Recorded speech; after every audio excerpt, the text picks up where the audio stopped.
everyone. My name is Chris. I'm the managing director of what we call Thunes collection. You can recognize the people of my team thanks to their T-shirt. You cannot miss them. Previously, I was the CEO and co-founder of Limonetic, and Limonetic is a company that has been acquired by Thunes 1 year and a half ago. I'm going to share with you, as you said, Stuart, orchestration. No, where is he? Stuart is somewhere. Orchestration is about optimizing the conversion ratio and reduce the decline in payments. And so I would like to share with you some advice, on how to optimize even better, how to optimize the optimization of your checkout page. So first, I would say advice, yes, is Stuart mentioned it, but guys, do not focus on credit card only, because, and I'm sure most of you know it, alternative payment method are key, okay? So alternative payment method, when you think about it, when I launched Limonetic like 15 years ago, the alternative payment method, they were representing 15 to 20% of the transaction online. And nowadays, like 15 years after, alternative payment methods represent 70% of the online and mobile transactions. And alternative payment method, they don't stay online and on mobile, they even go as well more and more in store. So alternative payment methods become really key in the payment experience that you want to offer, okay? And when you think about it, with those crazy numbers that we can have sometime, when you think about it, if you just take wallet, in 3 years' time, there will be 2/3 of the population that will be using some mobile wallet to pay. And why? Because most of them, by the way, are those, digital native guys that were born with a mobile, with them. That most of them comes from unbanked population. Because they are unbanked, obviously, they don't have any bank account.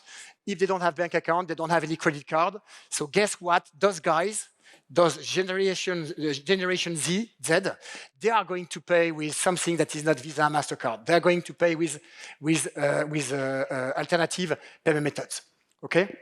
And those alternative payment methods, it's not just about digital wallets. You have many of them. Stuart has mentioned as well buy now, pay later, but you have many different formats of alternative payment methods that exist in the world. If you look at the number of alternative payment methods in the world, you have around 500 of them that make sense, that are key, and every country in the world have got at least 2 or 3 very important alternative payment methods to take into account. Okay, so as a merchant, if you want to grow internationally, then you should make sure that depending on the country where you go, you be sure that in every of those countries, you select the good 1 or 2 or 3 alternative payment methods that make sense. Okay? And that's about geography. But then, depending on what you sell, you might also want to articulate a different strategy with the alternative payment method that you want to enable. As an example, at Thunes, we work a lot for gaming industry or those social content type of industry. And for those type of merchant, wallet is fine. Wallet is fine. Average purchase is very low, and wallet or mobile money in Africa, that's fine. But then, if you are a high-tech merchant and you sell some, product where you have a lot of risk or with a high value, then for sure, don't use just wallet. Make sure that you are going to offer as well buy now, pay later or payment by installments, because then you will help some people to buy some product that they could not afford if they have only the credit card. And as well, you might want to go for open banking as well, because open banking, as you know, there is no chargeback. So less risk, okay? Same for the travel industry. High value, lot of chargebacks, Here you want to go for buy now, pay later. You want to go as well for some open banking solution for the same reason as previously. And in some countries, they offer travel vouchers. If you are not in travel, you don't care. But as you can hear, I'm from France with my accent. And in France, for instance, travel voucher is super important. So if you are a train company or if you are a travel company and you don't offer travel vouchers, you are going to screw like 10 or 15% of your transactions. Okay? B2B. There is a revolution with B2B. B2B, those merchants that are selling to professionals online, like this container company, there are more and more. It's the same revolution that we are experiencing in B2B than what we had like 20 years ago, 25 years ago in B2C. And those guys, they start to sell some product online as well. They come from the B2B industry, of course. They are used to be paid with bank transfer. But bank transfer, guys, it's a bit, with Swift, a bit tricky. It always takes time. It costs arms and legs. And there are many more digital payments based on bank transfer type of scheme, I would say, that are being launched, okay? And as a B2B player, if you want to sell online, so definitely you want to go for open banking payment or virtual account that will be super fast, easy to reconciliate, and that will help, that will offer a super seamless experience for your professional buyers, okay? So, depending on the geography, select the good APM. Depending on your vertical, select as well the good APM. This will matter a lot. Okay? Third, advice. APM, it's not just about connectivity. It's not just because you offer one APM in Europe that it will work. And I'm thinking here of those merchants, international merchants, that might be headquartered in Singapore, that might be headquartered in, you name it, Miami, Berlin, or Nairobi, and that want to sell products or services everywhere in the world. Well, those guys, those big merchants, it's not because they offer the good set of European APM that it will be easy for them. Because if they are in Singapore, they still need to get the money in their Singaporean account. Okay? And so offering the payment method because you are selling to Europe or you are selling to Africa to people that are not banked and that only use mobile money. So selling to Europe, selling to Africa, you need to offer the good APM over there. But then how do you manage the flow of funds? How do you retrieve that money that those buyers are supposed to send to you? And that's another complexity that comes with the orchestration, because very often we talk about techniques, but it's not the only step here. Okay, so settlement options. Some merchants, as I said, with headquarters a bit of everywhere. Sometimes if they want to sell to Europe, if they want to sell to Africa, if they want to sell to Asia, they might need to have some local entity.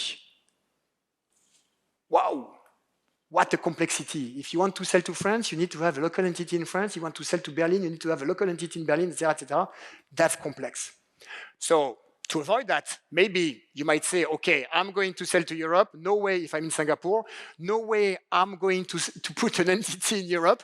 I'm going to ask to the local banks, to the local partner, to send me the money in US dollar or in Singaporean dollar to my Singaporean account. But then when I ask to the local bank to do the FX, well, we know, it's the same when we do FX for ourselves, it costs a lot. It costs a lot. And so the cost of the APM itself can be sometimes double, even more sometimes. Okay? That's so. If on one side, as Stuart was saying, you gain 1%, here you are, Stuart. I found you. If you get 1% of conversion ratio, 1 extra percent of conversion ratio, and then on the other side, you ruin everything because when you retrieve the money from your sales in Europe, in Africa, you have to spend like 2%, 3% on FX. Don't do it. You are losing your time. Okay? So that's an issue. And of course, if you try to receive some money also from those, if you use a local partner, a local bank's partner, then most of the time, you never know where is your money that you are supposed to collect from the European APM or from the African APM. You never know where it is. It might be lost. You don't know. It takes 3 days, 4 days, in the addition of being super costly. At Thunes, what we do, Thunes, we are a payment infrastructure. Oh. We are a payment infrastructure, and through one API, we give access to around 200 alternative payment methods. And you get access to that thanks to one API, one contract here. Okay. So a lot of APM in around 70 different countries in the world. Europe, Africa, LATAM, Asia. We cover many of them. We even launched Pakistan like 3 weeks ago. So we can do complex countries. And so on one side, we are going to give you access to all those payment methods. But more importantly, we are going to help you to receive the money from those APM, to be settled. So to receive the money from those APM in any country where you are, and with the currency that you want. And this, we are not going to do it in 2 days or 5 days or 10 days, and we are not going to take like 3 or 4 or 5%. It's going to be done immediately, or almost, okay? And again, we can do that in any currency. So orchestration, as you have understood, in your orchestration strategy or tactic, yes, definitely, you need to integrate APM, but please keep in mind that APM is not just a question of connectivity. APM is also a question of settlement and how you can optimize the way you are going to collect the funds from the different APM. That's it. Oh no, yeah, we have amazing clients. There are many of them in the room. We work for merchants, but more importantly, we also work for gateways, for different gateways, and help them, as you have understood, and to connect APM and manage and optimize the way they manage the funds for their own merchant. That's it. Thanks.